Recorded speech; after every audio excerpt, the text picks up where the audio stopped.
ಎಲ್ರಿಗೂ ನಮಸ್ಕಾರ. ಅಗ್ರಿ ಸೆಂಟ್ರಲ್ನ ವಿಶೇಷ ಪಾಡ್ಕಾಸ್ಟ್ ನಿಮ್ಮ ಕೃಷಿ ವಿಚಾರಕ್ಕೆ ಸ್ವಾಗತ. ನಾನು ನಿಮ್ಮ ಚರಣ್. ನಾನು ನಿಮ್ಮ ವೈಶಾಲಿ. ನಮ್ಮ ರೈತ ಬಾಂಧವರಿಗೆ ಉಪಯುಕ್ತವಾಗುವ ಕೃಷಿ ಜಗತ್ತಿನ ಹೊಸ ಸಾಧ್ಯತೆಗಳನ್ನ ಪರಿಚಯಿಸೋಕೆ ನಾವಿಲ್ಲಿ ಬಂದಿದ್ದೀವಿ. ಖಂಡಿತ. ಪ್ರತಿ ಸಲಾನೂ ನಾವು ರೈತರಿಗೆ ಸಹಾಯ ಆಗುವಂಥ ಏನಾದ್ರೂ ಹೊಸ ದಾರಿ ತೋರಿಸುವಂಥ ವಿಷಯಗಳನ್ನೇ ತರ್ತೀವಿ.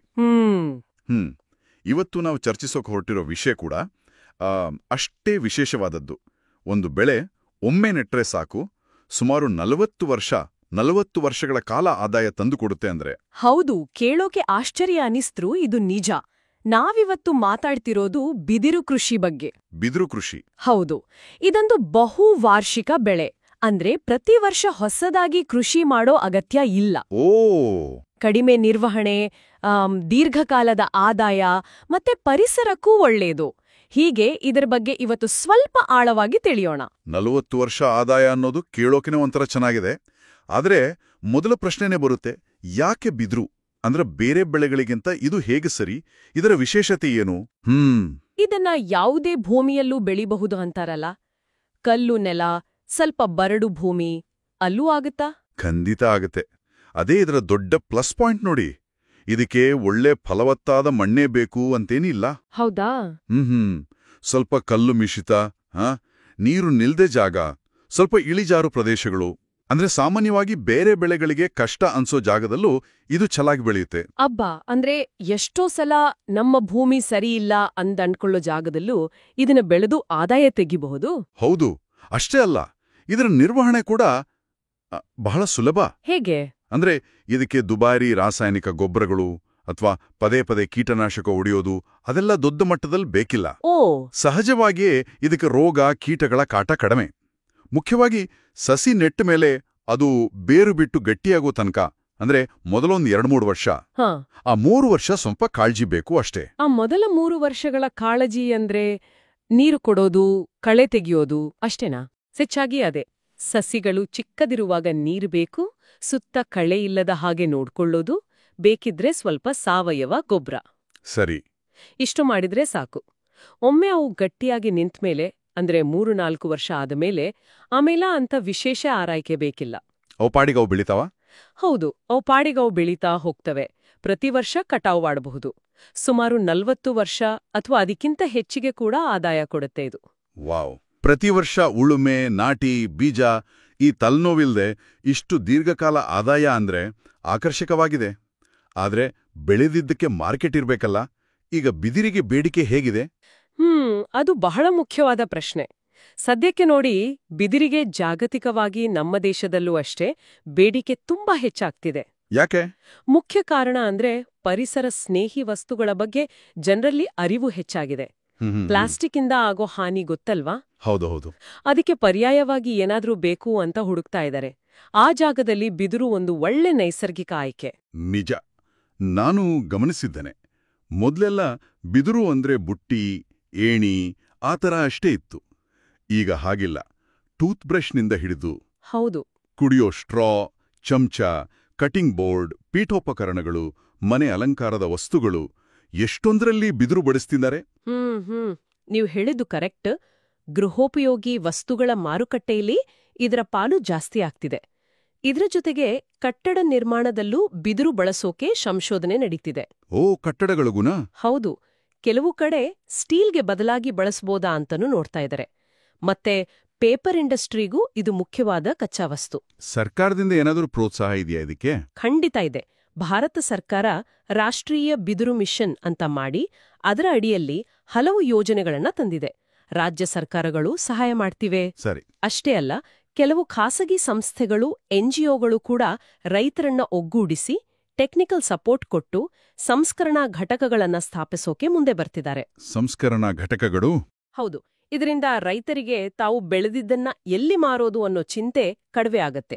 ಹತ್ರಬಲ್ಲೇ ಮಾರುಕಟ್ಟೆ ಸಿಕ್ಕಾಗೆ ಆಗತ್ತೆ. ಹಾಗಾದ್ರೆ ಕೃಷಿ ಮಾಡೋ ವಿಧಾನದ ಬಗ್ಗೆ ಸ್ವಲ್ಪ ಹೇಳಿ. ಭಾರತದಲ್ಲಿ ಸುಮಾರು 136 ತರ ಬಿದಿರು ಇದೆ ಅಂದ್ರಿ. ವಾಣಿಜ್ಯಕ್ಕೆ ಯಾವುದು ಒಳ್ಳೆಯದು? ಹೌದು, ತಳಿಗಳು ಬಹಳ ಇವೆ. ನಮ್ಮ ಕಾಡುಗಳಲ್ಲಿ, ಹಳ್ಳಿಗಳಲ್ಲಿ ಹೆಚ್ಚಾಗಿ ಮುಳ್ಳು ಇರೋ ಬಿದಿರು ಕಾಣುತ್ತೆ. ಆದ್ರೆ ಕಮರ್ಷಿಯಲ್ ಆಗಿ ಬೆಳೆಯೋಕೆ ಮುಳ್ಳು ಇಲ್ದೇ ಇರೋದು, ನೇರವಾಗಿ ಉದ್ದ ಬೆಳೆಯೋದು, ದಪ್ಪ ಗೋಡೆ ಇರೋ ತಳಿಗಳು ಒಳ್ಳೇದು. ಯಾಕೆ? ಯಾಕಂದ್ರೆ ಅದನ್ನ ಮ್ಯಾನೇಜ್ ಮಾಡೋದು ಸುಲಭ ಮತ್ತೆ ಅದರಿಂದ ಒಳ್ಳೆ ಬೆಲೆ ಬಾಳೋ ವಸ್ತುಗಳನ್ನ ಮಾಡಬಹುದು. ತ್ರಿಪುರಾದ ತುಳಡಾ ಅನ್ನೋ ತಳಿ ಈಗ ಫೇಮಸ್ ಆಗ್ತಿದೆಯಂತೆ, ಮುಳ್ಳಿಲ್ಲದ ತಳಿ. ಹೌದು, ತುಳಡಾ ಬೆಂಬುಸಾ ತುಳ್ಡಾ ಅದರ ಗುಣಮಟ್ಟದಿಂದ ಗಮನ ಸೆಳೆತಿದೆ.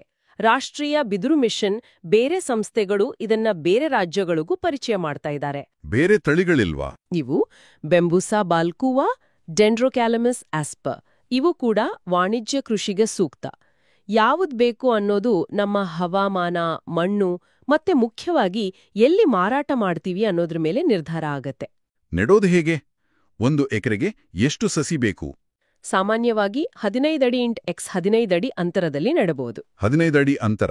ಹೌದು. ಹಾಗೆ ನೆಟ್ರೆ 1 ಎಕರೆಗೆ ಸುಮಾರು 160 ಸಸಿಗಳು ಬೇಕಾಗುತ್ತೆ. ಸ್ವಲ್ಪ ಜಾಸ್ತಿ ಅಂತರ ಕೊಟ್ರೆ ಕಡಿಮೆ ಆಗುತ್ತೆ. ಸರಿ.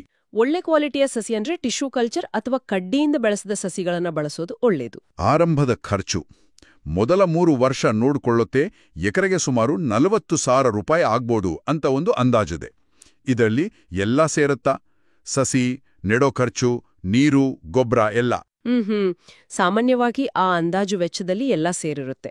ಸ್ವಲ್ಪ ಹೆಚ್ಚು ಕಡಿಮೆ ಆಗ್ಬೋದು. ಆದ್ರೆ ಗಮನಿಸಬೇಕಾದದ್ದೇನೆಂದ್ರೆ ಇದು ಒಮ್ಮೆ ಮಾಡೋ ಖರ್ಚು. ಹೌದು, ಒನ್ ಟೈಮ್ ಇನ್ವೆಸ್ಟ್ಮೆಂಟ್. ಆಮೇಲೆ ನಿರ್ವಹಣಾ ವೆಚ್ಚ ತುಂಬಾನೇ ಕಡಿಮೆ. ಹಾಗಾದ್ರೆ ಆದಾಯ ಯಾವಾಗ ಶುರು? 4ನೇ ವರ್ಷದಿಂದ ಬರುತ್ತೆ ಅಂತಾರಲ್ಲ, ಎಷ್ಟು ಬರ್ಬೋದು? ಹೌದು, ಸಾಮಾನ್ಯವಾಗಿ ನಾಟಿ ಮಾಡಿದ 4ನೇ ವರ್ಷದಿಂದ ಬಿದಿರು ಕಟಾವಿಗೆ ರೆಡಿಯಾಗುತ್ತೆ. ಪ್ರತಿ ಮೆಳೆಯಿಂದ ಕೆಲವು ಕಡ್ಡಿಗಳನ್ನ ಕತ್ತರಿಸಬಹುದು.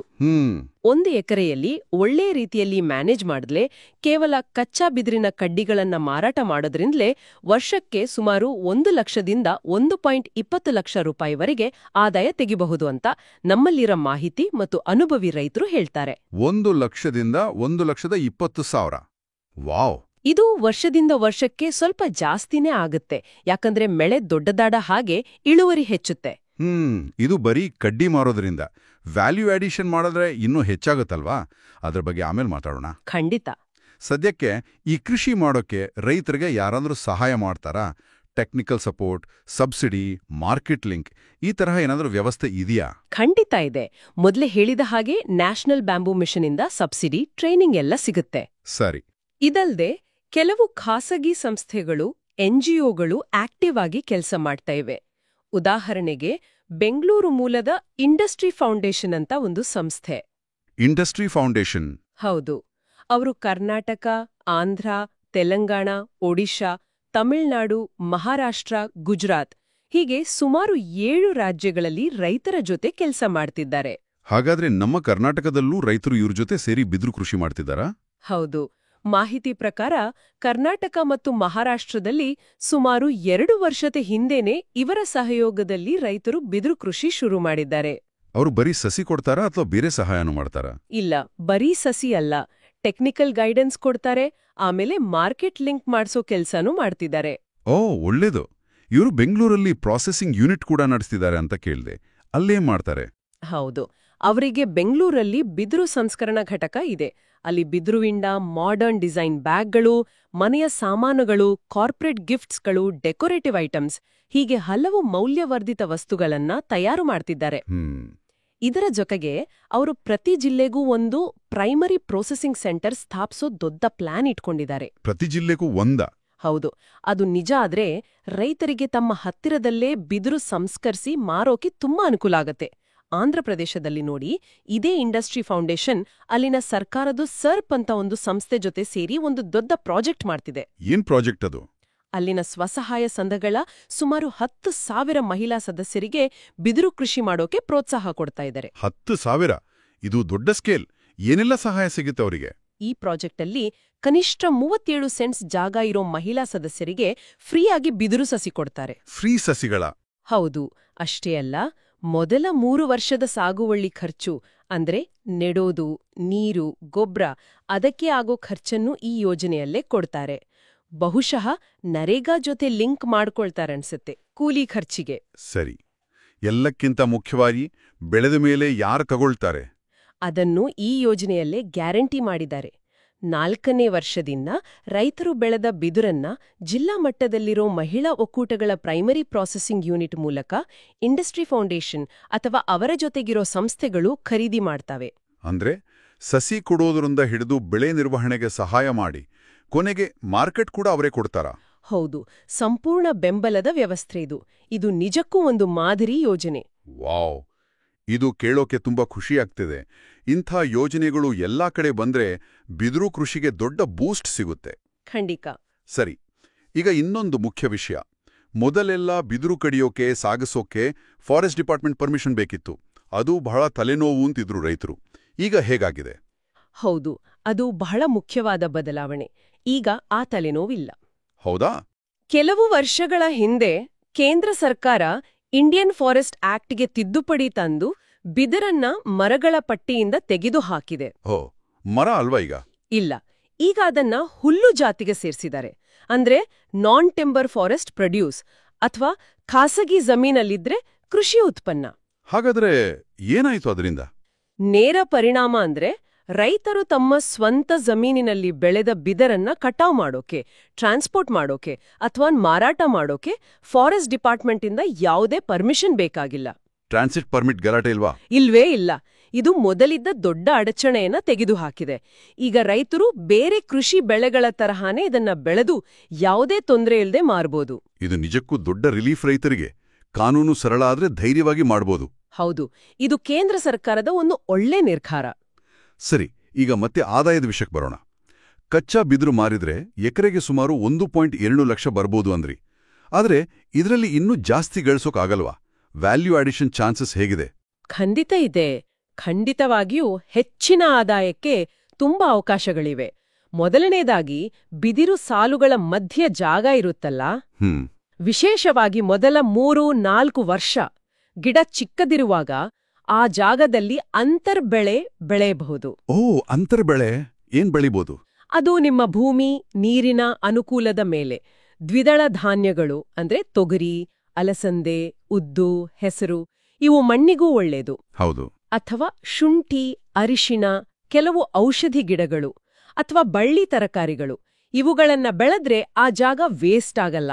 ಮೊದಲ ವರ್ಷಗಳಿಂದನೇ ಸ್ವಲ್ಪ ಆದಾಯನೂ ಬರುತ್ತೆ. ಇದು ಒಳ್ಳೆ ಐಡಿಯಾ. ಭೂಮಿ ಪೂರ್ತಿ ಬಳಕೆಯಾದಾಗ ಆಗುತ್ತೆ. ಇನ್ನು ಬಿದ್ರಿಂದಾನೇ ವ್ಯಾಲ್ಯೂ ಎಡಿಷನ್ ಮಾಡೋದು ಹೇಗ? ರೈತರು ಬರೀ ಕಚ್ಚಾ ಕಡ್ಡಿ ಮಾರೋ ಬದಲು ಅದನ್ನ ಸ್ವಲ್ಪ ಪ್ರಾಸೆಸ್ ಮಾಡಿ ಮಾರಿದ್ರೆ ಜಾಸ್ತಿ ರೇಟ್ ಸಿಗುತ್ತೆ. ಹೇಗೆ? ಉದಾಹರಣೆಗೆ, ಇಂಡಸ್ಟ್ರಿಯವರಿಗೆ ಯಾವ ಸೈಜ್ ಬೇಕೋ ಆ ಸೈಜ್ಗೆ ಕಟ್ ಮಾಡಿ ಕೊಡೋದು, ಅಥವಾ ಬಿದಿರಿನ ಹೊರಭಾಗವನ್ನ ಕ್ಲೀನ್ ಮಾಡಿ ಟ್ರೀಟ್ಮೆಂಟ್ ಮಾಡಿ ಕೊಡೋದು. ಅದರಿಂದ ಎಷ್ಟು ವ್ಯತ್ಯಾಸ ಆಗುತ್ತೆ? ಮೂಲಗಳ ಪ್ರಕಾರ ಈ ರೀತಿ ಪ್ರೈಮರಿ ಪ್ರಾಸೆಸಿಂಗ್ ವ್ಯಾಲ್ಯೂ ಅಡಿಷನ್ ಮಾಡಿದ್ರೆ ಕಚ್ಚಾ ಬಿದಿರು ಮಾರೋದ್ರಿಂದ ಬರೋ ಆದಾಯದಷ್ಟೇ, ಅಂದ್ರೆ ಎಕ್ಸ್ಟ್ರಾ 1 ಲಕ್ಷ ಅಥವಾ ಅದಕ್ಕಿಂತ ಹೆಚ್ಚೇ ಗಳಿಸ್ಬೋದು. ಅಬ್ಬಾ, ಅಂದ್ರೆ ಆದಾಯ ಡಬಲ್ ಆಗೋ ಸಾಧ್ಯತೆ ಇದೆ. ಖಂಡಿತ ಇದೆ. ಯಾವ ತರದ ಪ್ರಾಡಕ್ಟ್ಗೆ ಬೇಕಾದ ಕಚ್ಚಾ ಮಾಲನ್ನ ರೈತರೇ ರೆಡಿ ಮಾಡಬಹುದು? ಈಗ ನೋಡಿ, ಬಿದಿರಿನ ಟೂತ್ ಬ್ರಷ್, ಬಾಚ್ನೆಗೆ, ಸ್ಟ್ರಾ, ಅಗರ್ಬತ್ತಿ ಕಡ್ಡಿ, ಐಸ್ ಕ್ರೀಮ್ ಕಡ್ಡಿ, ಚಾಪ್ಸ್ಟಿಕ್, ಕರಕುಶದ ವಸ್ತುಗಳು ಎಷ್ಟು ಬೇಡಿಕೆ ಇದೆ. ಹೌದು ಹೌದು. ಇವುಗಳಿಗೆ ಬೇಕಾದ ನಿರ್ದಿಷ್ಟ ಸೈಜಿನ, ಶೇಪಿನ ಬಿದಿರು ತುಂಡುಗಳನ್ನ ಅಥವಾ ಪಟ್ಟಿಗಳನ್ನ ರೈತರೇ ಸ್ಥಳೀಯ ಪ್ರಾಸೆಸಿಂಗ್ ಯೂನಿಟ್ ಅಲ್ಲಿ ಅಥವಾ ತಮ್ಮದೇ ಸಣ್ಣ ಯೂನಿಟ್ ಅಲ್ಲಿ ರೆಡಿ ಮಾಡಿ ಡೈರೆಕ್ಟ್ ಆಗಿ ಮ್ಯಾನುಫ್ಯಾಕ್ಚರರ್ಗೆ ಕೊಡ್ಬೋದು. ಆಗ ಮಧ್ಯವರ್ತಿಗಳ ಹಾವಳಿ ಇರಲ್ಲ. ಹೌದು, ಲಾಭ ರೈತರಿಗೆ ಹೆಚ್ಚು ಸಿಗುತ್ತೆ. ಅಗರಬತ್ತಿ ಕಡ್ಡಿ ಅದೇ ದೊಡ್ಡ ಇಂಡಸ್ಟ್ರಿ ಅಲ್ವಾ? ಹೌದು, ಅದಕ್ಕೆ ಬೇಕಾದ ಕಡ್ಡಿ ತಯಾರಿಸ್ಕೊಡೋದು ಕೂಡ ಒಳ್ಳೆ ಅವಕಾಶ. ಅಷ್ಟೇ ಅಲ್ಲ, ಬಿದಿರಿಗೆ ಹೀಟಿಂಗ್ ವ್ಯಾಲ್ಯೂ ಜಾಸ್ತಿ ಇರೋದ್ರಿಂದ ಅದನ್ನ ಇಂಧನವಾಗಿಯೂ ಬಳಸ್ಬೋದು. ಇಂಧನವಾಗಿ ಬೋರ್ಡ್ ಮಾಡೋ ಫ್ಯಾಕ್ಟರಿಗಳಿಂದ ಬೇಡಿಕೆ ಇದೆ. ಆಂಧ್ರ, ಒಡಿಶಾದಲ್ಲಿ ಬೊಂಗುಲೋ ಚಿಕನ್, ಬೊಂಗುಲೋ ಬಿರಿಯಾನಿ ಅಂತ ಮಾಡ್ತಾರಲ್ಲ, ಹಸಿ ಬಿದಿರು ಒಳಗಡೆ. ಅದಕ್ಕೂ ಇದರ ಬಳಕೆ ಇದೆಯಾ? ಹೌದು, ಅದು ಒಂಥರ ಟ್ರೆಡಿಷನಲ್ ಕುಕಿಂಗ್. ಟೂರಿಸಂ ಜಾಸ್ತಿಯಾದಂತೆ ಹೋಟೆಲ್ ರೆಸ್ಟೋರೆಂಟ್ಗಳಲ್ಲಿ ಇಂಥ ಸ್ಪೆಷಲ್ ಐಟಂ ಮಾಡೋದ್ರಿಂದ ಅದಕ್ಕೆ ಬೇಕಾದ ಫ್ರೆಶ್ ಹಸಿ ಬಿದಿರು ದೊಣ್ಣೆಗಳಿಗೂ ಬೇಡಿಕೆ ಬರುತ್ತದೆ. ಇನ್ನು ಪ್ಲಾಸ್ಟಿಕ್ ಕಪ್, ಪ್ಲೇಟ್, ಸ್ಪೂನ್ ಬದಲು ಬಿದಿರಿಂದ ಮಾಡಿದ ಸಾಮಾನು ತರೋ ಪ್ರಯತ್ನ ನಡೀತಿದೆಯಲ್ಲ? ಹೌದು, ಖಂಡಿತ. ಪರಿಸರ ಸ್ನೇಹಿ ಬಯೋಡಿಗ್ರೇಡಬಲ್ ವಸ್ತುಗಳಿಗೆ ಡಿಮ್ಯಾಂಡ್ ಜಾಸ್ತಿ ಆಗ್ತಿರೋದ್ರಿಂದ ಬಿದಿರಿನಿಂದ ಮಾಡಿದ ಡೈನಿಂಗ್ ವೇರ್, ಕಟ್ಲರಿಗಳಿಗೆ ದೊಡ್ಡ ಭವಿಷ್ಯ ಇದೆ. ಹಾಗಾದ್ರೆ ರೈತರು ಅಥವಾ ರೈತ ಉತ್ಪಾದಕ ಸಂಘಗಳು, FPOs, ಇದರಲ್ಲಿ ನೇರವಾಗಿ ತೊಡಗಿಸ್ಕೊಂಡ್ರೆ ಅವರ ಆದಾಯ ಖಂಡಿತವಾಗಿಯೂ ಜಾಸ್ತಿ ಮಾಡ್ಕೊಳ್ಳಬಹುದು.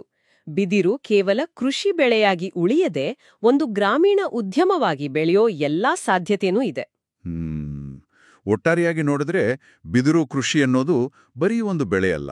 ಅದೊಂದು ದೀರ್ಘಕಾಲೀನ ಹೂಡಿಕೆ, ಸುಸ್ಥಿರ ಆದಾಯದ ದಾರಿ, ಪರಿಸರಕ್ಕೂ ಪೂರಕವಾದ ಆಯ್ಕೆ ಅಂತ ಕಾಣ್ತಾ ಇದೆ. ಹೌದು. ಕಡಿಮೆ ನಿರ್ವಹಣೆ, ಅಷ್ಟೇನು ಒಳ್ಳೆದಲ್ಲದ ಭೂಮಿಯಲ್ಲೂ ಬೆಳೆಯೋ ಶಕ್ತಿ, ಹೆಚ್ಚಾಗ್ತಿರೋ ಮಾರ್ಕೆಟ್ ಡಿಮ್ಯಾಂಡ್, ಸರ್ಕಾರದ ಪ್ರೋತ್ಸಾಹ, ಸಿಂಪಲ್ ಆದ ಕಾನೂನು, ಅಂತರ ಬೆಳೆ ಅವಕಾಶ ಮತ್ತೆ ವ್ಯಾಲ್ಯೂ ಅಡಿಷನ್ ಮಾಡಿ ಆದಾಯ ಡಬಲ್ ಮಾಡ್ಕೊಳ್ಳೋ ಚಾನ್ಸ್, ಇವೆಲ್ಲ ಸೇರಿ ಇದನ್ನ ಬಹಳ ಅಟ್ರಾಕ್ಟಿವ್ ಮಾಡಿದೆ. ನಿಜಕ್ಕೂ. ಅದರಲ್ಲೂ ನೀರು ಕಡಿಮೆ ಇರೋ ಕಡೆ ರೈತರಿಗೆ ಅಥವಾ ಬೇರೆ ಬೇರೆ ಬೆಳೆ ಬೆಳೆಯೋಣ ಅಂತ ಯೋಚನೆ ಮಾಡೋರ್ಗೆ ಅಥವಾ ತಮ್ಮ ಹತ್ರ ಇರೋ ಅಷ್ಟೇನು ಫಲವತ್ತಿಲ್ಲದ ಭೂಮಿಯಿಂದ ಆದಾಯ ತೆಗಿಬೇಕು ಅನ್ನೋರ್ಗೆ ಇದೊಂದು ಒಳ್ಳೆ ಅವಕಾಶ ಆಗಬಹುದು. ಒಮ್ಮೆ ನೆಟ್ಟು ಸ್ವಲ್ಪ ಕಾಳಜಿ ಮಾಡಿದ್ರೆ ದಶಕಗಳ ಕಾಲ ಆದಾಯ ತಂದುಕೊಡೋ ಈ ಹಸಿರು ಚಿನ್ನದ ಶಕ್ತಿ ದೊಡ್ಡದಿದೆ. ಈ ಮಾಹಿತಿ ನಮ್ಮ ರೈತರಿಗೆ ಉಪಯೋಗ ಆಗಿದೆ ಅಂತ ಭಾವಿಸ್ತೀವಿ. ಇವತ್ತಿನ ಚರ್ಚೆನ ಇಲ್ಲಿಗೆ ಮುಗಿಸೋಣವೇ? ಖಂಡಿತ. ಬಿದಿರು ಕೃಷಿಯ ಈ ಆಳವಾದ ನೋಟ ಹಲವರಿಗೆ ಹೊಸ ದಾರಿ ತೋರಿಸಿರಬಹುದು ಅಂತ ಆಶಿಸ್ತೀನಿ. ನಿಮ್ಮ ಕೃಷಿ ವಿಚಾರ ಕಾರ್ಯಕ್ರಮವನ್ನ ಇಷ್ಟು ಆಸಕ್ತಿಯಿಂದ ಕೇಳಿದ್ದಕ್ಕೆ ಎಲ್ಲ ಕೇಳುಗರಿಗೂ ನಮ್ಮ ಧನ್ಯವಾದಗಳು. ಕೃಷಿ ಕ್ಷೇತ್ರದಲ್ಲಿ ಆಗ್ತಿರೋ ಹೊಸ ಬೆಳವಣಿಗೆಗಳು, ರೈತರಿಗೆ ಉಪಯೋಗ ಆಗೋ ಟ್ರೆಂಡಿಂಗ್ ವಿಚಾರಗಳು, ಯಶಸ್ವಿ ರೈತರ ಅನುಭವಗಳು, ಇವುಗಳ ಜೊತೆ ನಾವ್ ಮತ್ತೆ ಬರ್ತೀವಿ. ಅಲ್ಲಿವರೆಗೂ ನಮ್ಮ ಅಗ್ರಿ ಸೆಂಟ್ರಲ್ ಚಾನೆಲ್ಗೆ ಸಬ್ಸ್ಕ್ರೈಬ್ ಆಗೋದನ್ನ ಮರಿಬೇಡಿ. ಕೃಷಿ ಬಗ್ಗೆ ನಿಮ್ಮ ಪ್ರಶ್ನೆಗಳಿದ್ರೆ ಅದನ್ನು ನಮ್ಗೆ ಕಳಿಸಬಹುದು. ಹಾಗಾದ್ರೆ ಮುಂದಿನ ಸಂಚಿಕೆಯಲ್ಲಿ ಮತ್ತೆ ಭೇಟಿಯಾಗೋಣ. ಎಲ್ಲರಿಗೂ ನಮಸ್ಕಾರ. ನಮಸ್ಕಾರ.